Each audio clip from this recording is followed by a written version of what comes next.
KBC news के साथ लगातार खबरों में बने रहने के लिए पहले सब्सक्राइब बटन दबाएं और उसके बाद घंटी वाला बटन दबाएं। आइए जानते हैं आज की कुछ अंतर्राष्ट्रीय खबरों को। पहले एक नजर आज की हेडलाइंस पर। कोरोना संकट के बीच एक बार फिर बढ़ी लॉकडाउन की मियाद। मौत की अटकलों के बीच पहली बार सामने आए तानाशाह किम जोंग उन। सशस्त्र सेनाएं खास अंदाज में देगी कोरोना वॉरियर्स को सलामी। पीएम मोदी ने किया पहल का स्वागत। ये कोई आम पत्थर नहीं बल्कि चांद का टुकड़ा है, किया जा रहा है नीलाम। दिल्ली में नहीं रुकेगा प्लाज्मा थेरेपी का क्लिनिकल ट्रायल। बंगाल की खाड़ी और अंडमान सागर पर निम्न दाब का छेद, तूफान चेतावनी डिवीजन का अलर्ट। कोरोना को लेकर चीन की जांच में शामिल होना चाहता है WHO। काम आई भारत की दवा कूटनीति, ब्रिटेन की लेबर पार्टी ने कश्मीर पर बदला रुख। कोरोना से जंग में ब्रह्मास्त्र बनेगा रेमडेसिविर। जियो के सबसे सस्ते प्लान हर रोज मिलता है 3 GB तक डाटा।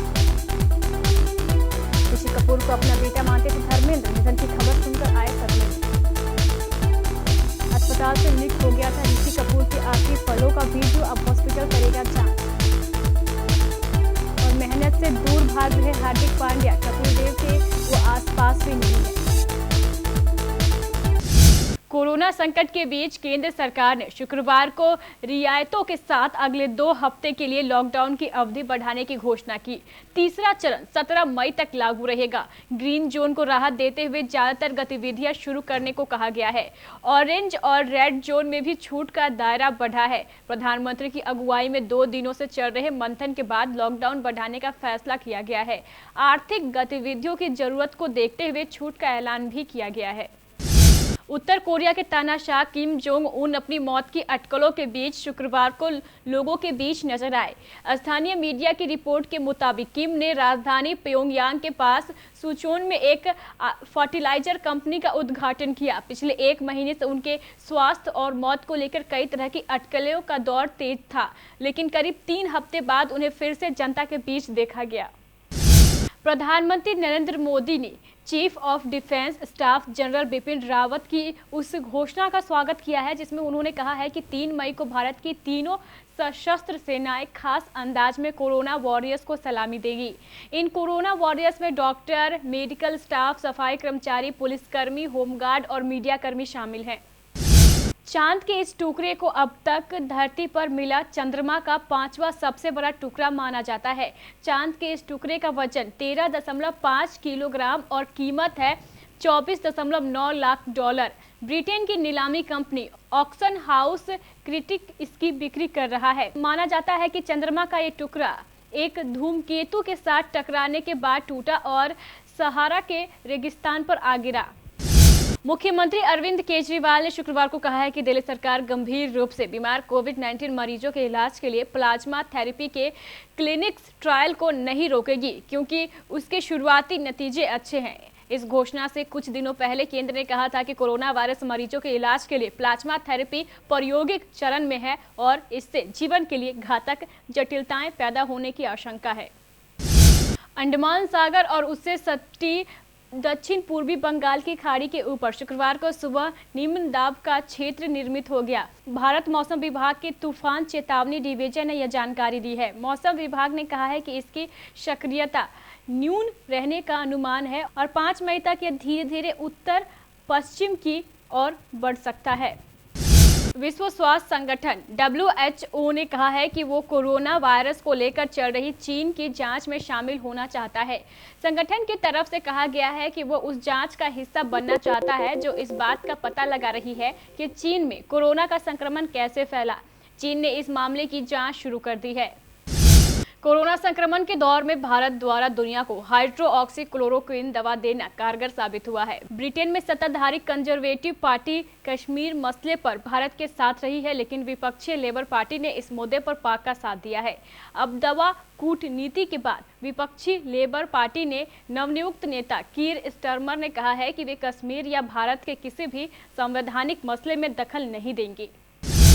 कोरोना वायरस के खिलाफ जंग में एंटीवायरल दवा रेमडेसिविर काफी अहम हो रहा है। रेमडेसिवियर के क्लिनिकल ट्रायल के तीसरे फेज में सकारात्मक परिणाम सामने आने के बाद दुनिया की निगाहें अब इस दवा पर टिकी हुई है। इस बीच अमेरिका के खाद्य एवं औद्योगिक प्रशासन ने कोरोना वायरस के मरीजों का उपचार के दौरान आपातकालीन स्थिति में रेमडेसिवियर दवा का उपयोग करने की स्वीकृति प्रदान कर दी है। हर कंपनी अपने यूजर्स को कम कीमत में ज़्यादा बेनिफिट्स उपलब्ध कराने का प्रयास करती है। रिलायंस जियो भी ज़्यादा से ज़्यादा डेटा और अन्य बेनिफिट्स यूजर्स को ऑफर करने की कोशिश करती है। आप भी अगर जियो यूजर्स हैं और कीमत में डेटा, अनलिमिटेड कॉलिंग समेत अन्य बेनिफिट्स वाला प्लान ढूंढ रहे हैं तो हम आज आपको रिलायंस के 5 सस्ते प्रीपेड प्लान के साथ मिलने वाले बेनिफिट्स और वैलिडिटी की जानकारी दे रहे हैं। रिलायंस जियो 129 वाले प्लान में इस प्लान में यूजर्स को 28 दिनों की वैलिडिटी मिलती है। साथ ही जियो टू जियो अनलिमिटेड कॉलिंग और 2 GB डेटा दिया जाता है। 149 रुपये वाले इस प्लान में प्रतिदिन 1 GB डेटा मिलता है, लेकिन इस प्लान की वैलिडिटी 24 दिनों की ही है।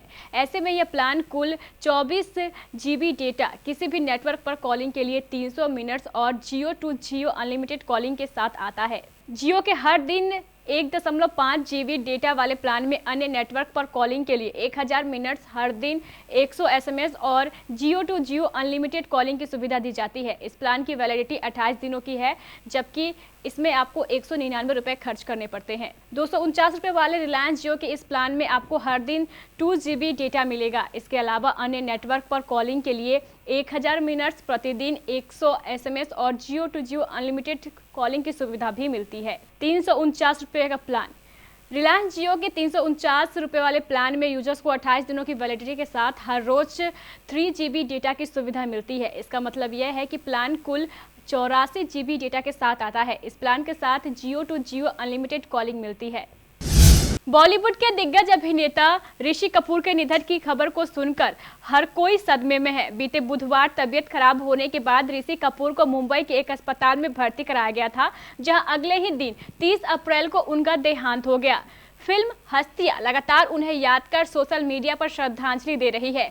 इस बीच धर्मेंद्र ने ऋषि कपूर को याद करते हुए कहा है कि वो उनके बेटे जैसे थे। ऋषि कपूर के निधन से धर्मेंद्र काफी दुखी है। उन्होंने ट्विटर पर अभिनेता को याद करते हुए अपने साथ उनकी एक तस्वीर शेयर की। इस तस्वीर में दोनों काफी खुश दिख रहे हैं। इसे शेयर करते हुए धर्मेंद्र ने लिखा, सदमे के बाद सदमा, ऋषि भी चला गया। उसने कैंसर के खिलाफ बहादुरी से जंग लड़ी। वो मेरे बेटे की तरह था। मैं बहुत दुखी हूँ और टूटा हुआ हूँ। Sir H.N.. रिलायंस फाउंडेशन अस्पताल के मैनेजमेंट ने ऋषि कपूर के अंतिम क्षणों में ली गई वीडियो के लीक होने के मामले में शुक्रवार को एक बयान जारी कर कहा है कि वे अभिनेता के वीडियो के लीक होने और उनके सर्कुलेट होने की मामले की जांच करेंगे। अस्पताल के फेसबुक के आधिकारिक पेज पर एक पोस्ट में लिखा गया है, सर एच.एन. रिलायंस फाउंडेशन अस्पताल के प्रबंधन का एक संदेश, जीवन भर के लिए सम्मान। उसमें आगे लिखा है, हमें यह जानकारी मिली है कि हमारे एक मरीज का एक वीडियो डिजिटल मीडिया प्लेटफॉर्म पर सामने आ रहा है। Sir H.N.. रिलायंस फाउंडेशन अस्पताल में मरीजों की गोपनीयता और निजता हमारे लिए अत्यंत महत्वपूर्ण है और हम इस तरह के कार्यों की कड़ी निंदा करते हैं। अस्पताल प्रबंधन घटना की जांच करेगा। पाकिस्तान के पूर्व हरफन मौला अब्दुल रज्जाक ने कहा है कि हार्दिक पांड्या कहीं से भी कपिल देव जैसे खिलाड़ियों के आसपास नहीं है और उन्हें विश्व स्तरीय क्रिकेटर बनने के लिए कड़ी मेहनत करने की जरूरत है। रज्जाक ने कहा है कि भारतीय तेज आक्रामक के अगुवाई जसप्रीत बुमराह को लेकर दिए गए बेबी बॉलर के उनके बयान को गलत समझा गया। तो ये थी हमारी कुछ अंतर्राष्ट्रीय खबरें। चलेंगे प्राइम स्टूडियो।